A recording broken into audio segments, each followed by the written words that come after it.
Yeah, I thought about getting rid of it the other day. I had like I had to get some grill over here. I had like a pimple or some shit. I couldn't see it. No matter what I do, like I can't pull it back and look underneath my chin. So I had to get her over here. It's like grab the tweezers. I think it was an ingrown hair, but it like I can handle a lot of pain. When you start yanking out individual like beard hairs, like that's the Yeah. only problem about chest hair is like when I go over to my family's house, they got a bunch of kids. So they're all trying to climb and grab onto shit like little babies and just yanking out tons of it. It's like a battle scene, dude. The But 300. what's up, party people? Got David Hadley, one of my best friends in the industry, and this guy has done a lot of volume. So we're gonna dive right into this. So David, kind of fill me on what your story is. Like, how'd you get started in insurance, and why'd you make the switch to selling insurance? Yeah. So 2019, I actually found this unique value proposition on a ZipRecruiter ad, making $150,000 a year plus commission. It was actually a pretty corny ad, but it was like three times more than I was making at the time. Figured, why not? What do you got to lose? Worst thing I could find out is a scam, right? So Yeah. I clicked it, went through some interviews, met the trainer that I went into business with in the last practice company. Seemed like a good fit at the time. Moved forward, and just kind of like fast forward 1 year later, I ended up netting 142 grand my first year. So I was a little pissed because I was 8,000 shy of that advertisement. you know, but all in all, it was a good switch. It What were you doing before insurance? Yeah, so I did a little bit of everything. I did car sales. I've worked in like four different restaurants. I've done landscaping, construction, a lot of trades with my hands where you have to work really hard with your body and not use your mind as much. It was a big switch going from mind to body or body to mind. It absolutely is. You have this mental battery, and it's like now that you're actually thinking all the time, that's what like. Well, what'd you do all day? Why are you tired? Well, I typed button like I clicked my keyboard a lot. Like I had to call people. It's Yeah, like work. Like go to the coal mines if you want to see what work is. yeah. I definitely think insurance agents need to go back out there and apprentice people on a normal job just to once in a while to have that appreciation for how good they really have it. So, why did you make the switch to insurance from doing all these trades though? Like, what was going on in your life that you just weren't pleased with? I think it was the glass ceiling in the income world. It was, you could move up in these like 10, $20,000 increments in a year, maybe get a manager position and then go to a general manager position and then maybe a regional manager if you're lucky. But there was no ownership.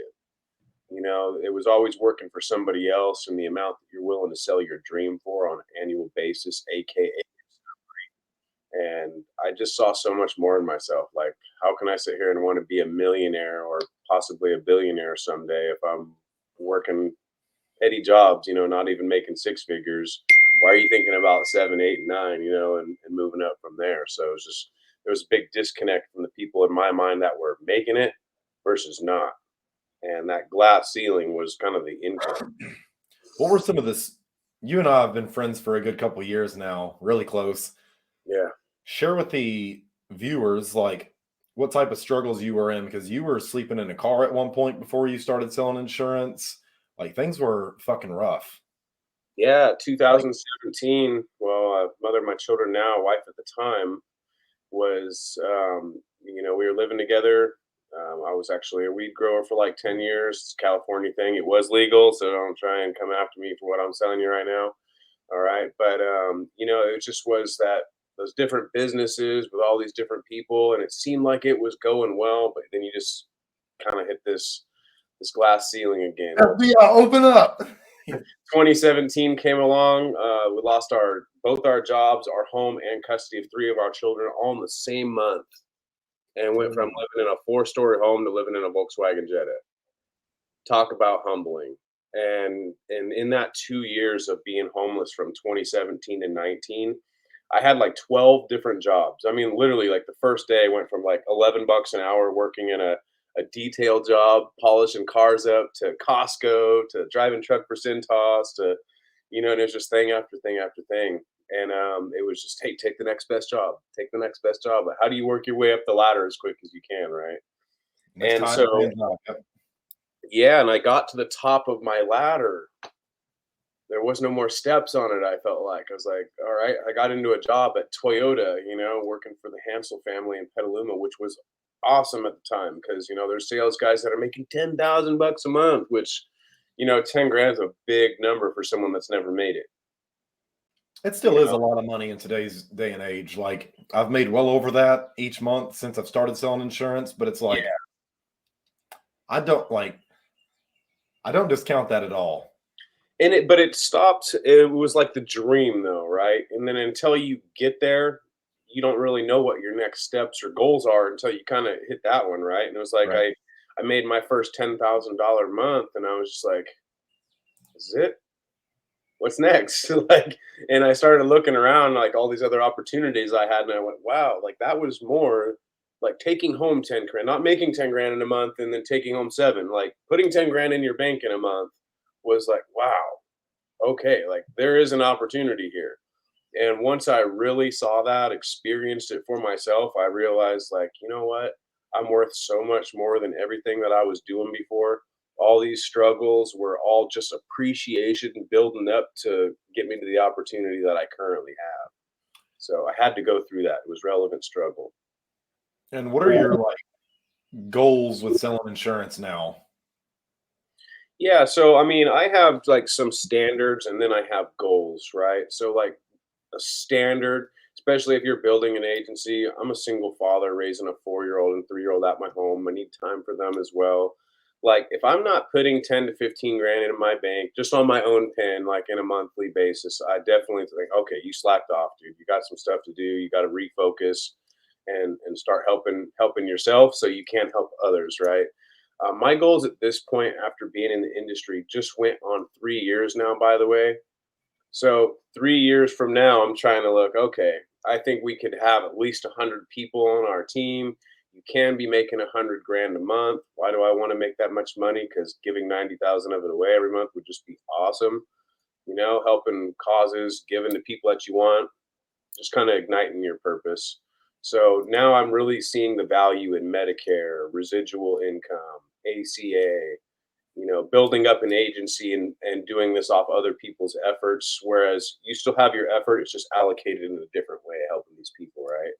So now I'm able to kind of teach and lead, and my ultimate goal is to help people go into business for themselves and leave the W-2 world and go into business for themselves, bet on themselves. And like how much easier has it gotten selling insurance, building a team, building your mindset, like after working with me and stuff like that? Yeah, working with you, Mason, really helped me with a discipline area of just, like doing what you said you're going to do long after the mood you set it in is gone. Really like a lot of the neuro linguistic programming and setting anchors on stage when you're talking to people and getting people to really follow what you're doing and eliciting buying strategies. When you see their eyes are looking like up to the right, they're thinking about something they remembered. Whereas if it's like up to the left, maybe they're kind of lying or using their imagination or something, right? So there was just such subtleties that you never knew in people before and why they're doing what they're doing, right? And that really helped me extract those meanings working with you. And like what have been some of the biggest like external struggles that you've had to go through selling insurance? Like managing the house, chasing around kids, they're over here busting their head up. Like we've been on the phone plenty of times.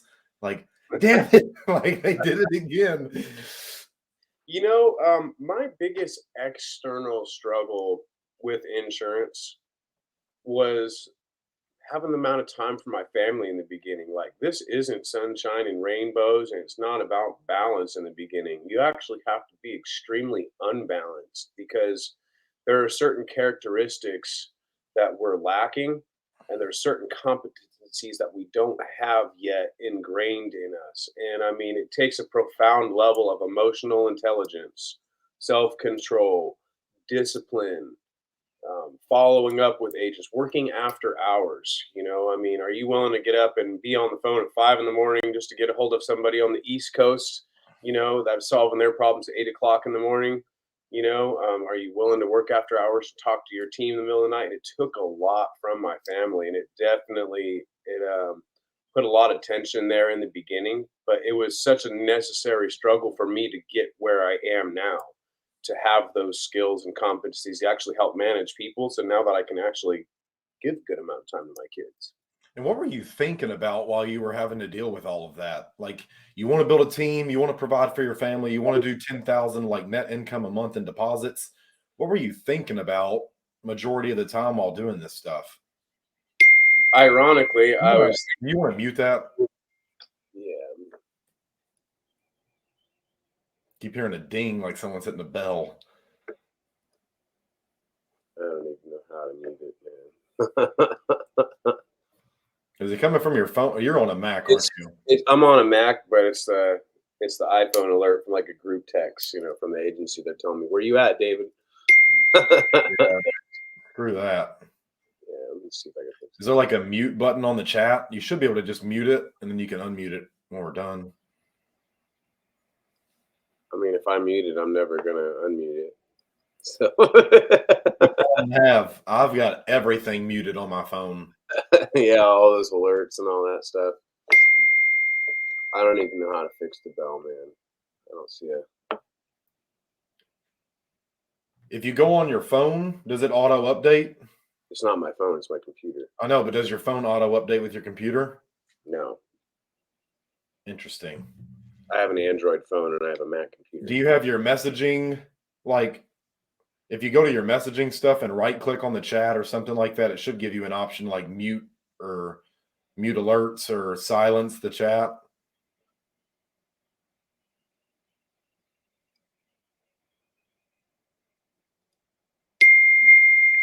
That thing is again. I mean, is there a way I can like screen share or something? Because I don't know how to mute it, man. It'll be good. Hopefully they just shut up and get to work instead of texting like little girls. I know, So just do what they're not doing right now. what were you thinking about while having to go through all of those? I thought about a number of things, and my thoughts kind of shifted a little in the beginning. Like in the very beginning, it was like, hey, how do I make 10 grand, right? How do I have some extra money so I can go and what is extra money, right? But enough money to go and do something fun with my family and take some days off and not have to report to somebody else in the morning for myself, and that was kind of the vision in the beginning. So I worked really hard for it, and I was unconsciously exchanging a certain amount of my like family's time and lifetime to make this business actually take off later or sooner, so I could in fact be having more time with them, right? It almost seems kind of counterintuitive, like what your why is, trying to figure things out. And most people, even myself, you guys, like I thought I was getting into this business for my family. I thought I was. And then when you really go down to your why, who you are, and what really has you there, you're going to figure out in the first few layers that, hey, I'm doing this for financial freedom because I want to help people, because I want to provide a better life for my family and kids. But when you really get down to it, you realize that you're doing it because of how you would feel about yourself if you didn't do it. Like, We're what all, are you scared of? yeah, we're all selfish to some degree here, but we're willing to say we're doing it for others, not ourselves, right? And Mason, I moved from my last company, and you've heard my story because we've been great friends. But just to kind of like highlight a timeline of it here, we left our last practice company after being over there for 2 years. Found out we weren't part of the culture that we wanted to grow with. We weren't in business with people that we wanted to be sitting along the pool with when we go down to Cabo or the Dominican Republic or any of these cool places. And when those aren't the people you're in business with, you better figure it out then and there, because you're only going to get closer to that pool with them down the line and people I want to be sitting with. So we changed companies. I moved states, went from California up to Oregon, and actually went 3 months without any income. Like everything absolutely tapped out, because contracts were on lock. We didn't have contracts in the new company yet. I decided to launch all of my own stuff when that happened, but Yeah, absolutely. No, you were behind. you were thinking ahead and I was behind the 8 ball, you know, and I had my family to still kind of take care of, and we determined that hey, we're going to uproot from California, move to Oregon. We move up to Oregon, and there's more fires up here, and 2 more months without internet, no contract. So I tapped out, man, and unfortunately, like things just really fell apart with our family, and what we anticipated on doing backfired. And the wife at the time packed my kids up and moved into a homeless shelter, and I would have never told myself, like if I was talking to myself a year ago and said, "Dude, you made $60,000 in 1 month in December, like the best month that I had in this industry, that you're going to be homeless the following December." I would have never believed you. I would have said, "Yeah, right." Like we ain't ever going back, right? And I was so fooled, you know. I mean, I definitely was just willing to pour everything I had back into my business, pour it all back into people, invest into recruiting, invest into getting people into conference, right? And I wanted it more for so many people than they even wanted it for themselves. And And that after like that's the cool thing about like going through my program stuff like that is like even if you lose it, you can get it all right back. right, right. So when was like your kind of epiphany moment in this industry?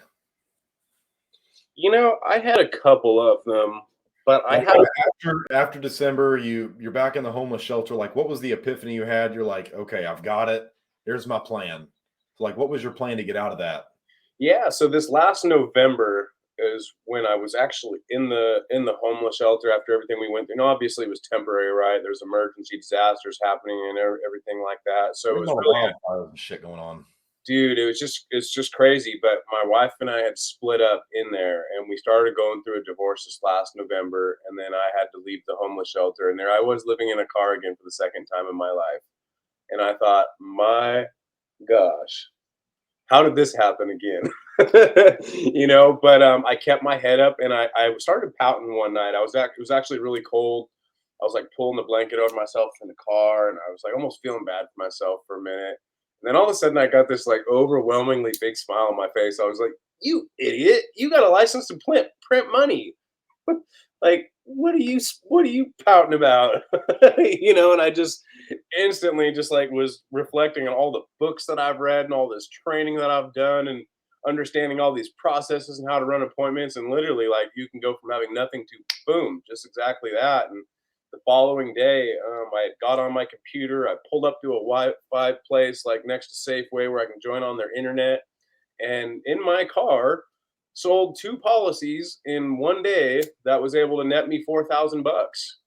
I was able to use a portion of that 4,000 bucks, get into a hotel, set up a home base, have a desk there, all my leads all over this hotel room. I had like a bunch of paper leads that I had printed out from Right. this place, right? Just leads everywhere all over this hotel. And within another month, I was able to get enough money to get a deposit for a brand new home and move right in the following month. And I just thought, man, there are people out here in the streets that have been homeless for a long time. You know, they're trying to work their W-2s, they're trying to save a little money. What industry can you go and be homeless, living in your car, to have a decent hotel the next month, to a very nice plush apartment with your bills paid up ahead the following? I mean, the resilience factor is just there. You know, you can't be that resilient in most places without somebody else helping you or extending a hand, right?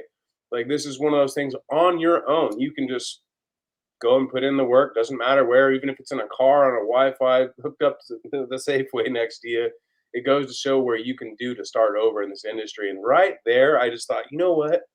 I am writing my story right now. I'm the author of my story. I'm writing this, and I'm kind of at the climax of my story, and I get to choose how this is going to end.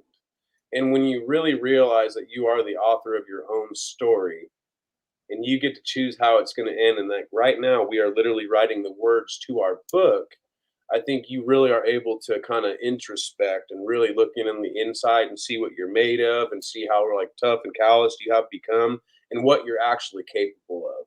And that was a unique experience for me because I got to test that and validate that for any new agent that ever comes in and says things are hard. They have my attention, but I'm willing to empathize, not sympathize. Yeah, that's why I tell people just like be careful with the words you choose to let roll off that tongue of yours, because it's a very slippery slope. Like, Yeah. oh, this is tough, this is hard. Like, be careful labeling things. Right. Is it really? You sure you want to look at it like that? Even weightlifting, I lift some pretty heavy shit, but it's like even under the bench, like I'm 190 pounds right now, but I've never maxed out on my bench press. I don't like flat bench. That's just ego lifting. But on the incline, I'll do like a slight incline just to isolate my back and all that shit and just really make sure I'm using the chest. That's what it's for. Bench press. I can do like 8 reps of 245, 255, something like that. And then after that, I've got to start I'll probably go down to 225 and just do it until I die. If people saw me in the gym, they'd probably be terrified. Like, I don't want you anywhere near my fucking children. He's having a baby. I'm not in there screaming or nothing like that. I've been kicked out of a lot of places for like grunting, set off like Planet Fitness. It's an easy place. I'm not allowed in one of the locations around me because I went in there. Like, I get wild when I start lifting heavy shit, man. You got to get in the zone. I'm not going to go in like, yeah, let's go in there and work out. Like, no, go in there. Don't be a lazy bitch and fucking lift this. Like, totally different energy. That's how you get those agents fired up. Yeah, man. It's just how I have to talk to myself. You can't just, let's go do this, man. Like, no. It's like, don't be a lazy little bitch. You have to have that self-talk too, you know, like when I'm rolling out of bed. Dude. I'm a dude at the end of the day. Yeah, when you get up 4:30, 5 o'clock in the morning, like nobody wants to get up that early, but you know, you kind of lay back down, and then I'll say something like that to myself. Hey, don't be a bitch, man. Get up. Like, you know, and that self-talk, That's it's like, my lifeline. Don't be a bitch. and then when you can talk to yourself that way and respond, like, what'd you say to me? It makes you kind of get up and going, you know. That's literally what my alarm says. There's custom like alarm apps that you can download, and it's like wake up with sayings. It's the name of it, what it said, like this alarm going off. I've got speakers everywhere for that shit, but it's like I've got to start my day off right. Right. And so, like, after working with me for the last however long, like, what's the biggest transformation that you've seen now? You were able to go from completely homeless, like, I know your past, you were selling weed, started making money, ran into some issues, you met me, I came on board, started doing a lot, you lost it all again, and it's like to see you get it back. I'm so fucking proud of you, for one. Thank you. Just best friend to best friend. Like, what's the transformation that you've really experienced as a result of working with me? Being able to help the masses more. Things were more one-on-one before, and you know, sharing testimony, and then you can kind of do this, but I think the ability to solve other people's problems a little faster for them, you know, especially in a group setting, and being able to get people to, like I said, elicit those buying strategies to show if they're a logical or emotional buyer, you know, to be able to tell if you really have their attention, or if you need to kind of use another tactic to circle back around and recapture their interest, you know. Just those mannerisms of people. The probably the main things that I actually learned in your course, you know, because I was understanding how people work. yeah, absolutely. And that's something like I was already pretty good with, like in a one-on-one setting, but to be able to expand that upon a crowd and talking to more people, and doing it at multiple occasions in one setting, you know, can be tricky. It's cool. Like, a lot of the things that I've learned in neuro-linguistic programming, if you next time we're at an event and I speak, you'll see just like it. I want you to sit in the back of the room when I speak, because what you'll see is just this row of people doing this. Yeah, like I mean, Dude, like, everybody's saying yes, yes, yes, yeah, like, and it's all unconscious. They don't even know they're doing it. micro commitments. Dude, like, I'll find the rapport leaders. Like, there's so much cool shit you can do, and this is why I love selling like one to many versus one to one. And this is the conclusion I've come to in my company. Like, I'm no longer taking sales calls. Like, I went to an event here recently and I watched a guy sell something from the stage and it was phenomenal. It's like, I have all the skills to do that. Right. It's like, why am I wasting my time talking to people one-on-one when I can talk to everyone in a room and make like 1 to 2 million in 90 to 120 minutes compared to me taking a year to do that in individual sales calls. I don't have to worry about training salespeople. I can just get people to events. And it's like in 90 minutes, I can make more than most people do inside of 10 years. So it's like that's where it's kind of scary. Like, I won't lie, changing everything I've done for the last year. Oh yeah, change is necessary evil though. But it's like, I'll know I'll get way more qualified people. I'll know I'll help a lot more people out in the insurance business. Right. I'll help them have their David Hadley story. So what's next for you? Because now we're at a point where, like, you're a better agent than I am now. I have no problem admitting that's the job of a good teacher, right? Yeah, and it's ironic. Fastest teacher. We've got a chance to teach each other, and I think we've kind of done this like back and forth thing for the last couple of years that we've been working together now. Because I hired you, and I was your trainer, and then you kind of passed me up, and then had some things to offer me, and then we kind of went back and forth in different aspects of life, from personal development, understanding, reading. You started going through all your courses and coaching. Now, I went into a lot of fucking debt to learn all the stuff that I did because it's like, I know I can pay this off. I know I can pay this off. If I don't, I'll just file bankruptcy and I can restart. It doesn't file bankruptcy in your mind. Like, you get to keep all that. Like, if Donald Trump can fucking do it, I can do it. Like, that dude's got a toupee. He's ugly. Like, I know I can do better. Right. So you just have to believe in yourself. But yeah, that's a huge factor. What would you say to other people who are looking at, like, working with me or running Buddies Academy? I'd tell them to really be clear on the goals they want to come in and get out of it. So that, because quickest way to point A to point B is in a straight line, and most of the time in life, instead of going just from here to here, people are kind of, doing the dolphin and zigzags and Doing the worm. yeah, pretty much, man. And that's because they're trying to do it on their own. My advice to you would be get a coach, talk to somebody that has results that you want and has already obtained what you're looking for.